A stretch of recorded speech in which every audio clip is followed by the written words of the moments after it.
అందరికీ నమస్కారం. సీబీఐ ఆధీనంలో చంద్రబాబు, తీవ్ర షాకులో నాయకులు. ఈ విషయాలను తెలుసుకుంటూ వీడియో అయితే మీరు కంప్లీట్‌గా చూడండి. అప్పుడు మీకు కంప్లీట్ ఇన్ఫర్మేషన్ ఏంటో అర్థమవుతుంది. అదేవిధంగా చాలా మంది వీడియో చూస్తున్నారు కానీ సబ్స్క్రైబ్ చేసుకోవడం మాత్రం మర్చిపోతున్నారు. దయచేసి సబ్స్క్రైబ్ చేసుకోండి. సబ్స్క్రైబ్ చేసుకోవడం వల్ల నేను చేసే ప్రతి ఒక్క అప్డేట్ మీరు ముందుగానే పొందగలుగుతారు. అదేవిధంగా చాలా మంది లైక్ చేయడం మర్చిపోతున్నారు. దయచేసి లైక్ చేయండి. లైక్ చేయడం వల్ల ఈ ఇన్ఫర్మేషన్ మనం చాలా మందికి రీచ్ చేసిన వాళ్ళు అవుతాం. ఇంక లేట్ చేయకుండా వీడియోలోకి వెళ్ళిపోతాం. ఫ్రెండ్స్, తిరుమల లడ్డూకు వాడిన నెయ్యి కల్తీపై సీఎం చంద్రబాబు చేసిన వ్యాఖ్యలు ఆయన మెడకు చుట్టుకునేలా కనిపిస్తున్నాయి. ముఖ్యంగా లడ్డూ కల్తీ వ్యవహారంపై ఎఫ్ఐఆర్ కూడా నమోదు కాకుండానే చంద్రబాబు చేసిన వ్యాఖ్యలు, ఆ తర్వాత సిట్ దర్యాప్తుకు ఆదేశించడంపై సుప్రీంకోర్టు ఇవాళ తీవ్ర వ్యాఖ్యలు చేసింది. అంతేకాదు చంద్రబాబు ప్రభుత్వ సిట్ దర్యాప్తు కొనసాగింపుపైన గురువారం కీలక నిర్ణయం తీసుకునేందుకు సిద్ధమైంది.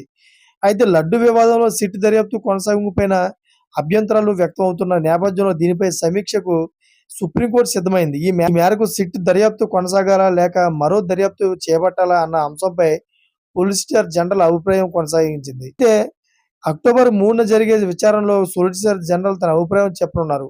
దాని ఆధారంగా సుప్రీంకోర్టు కీలక నిర్ణయం తీసుకోబోతుంది.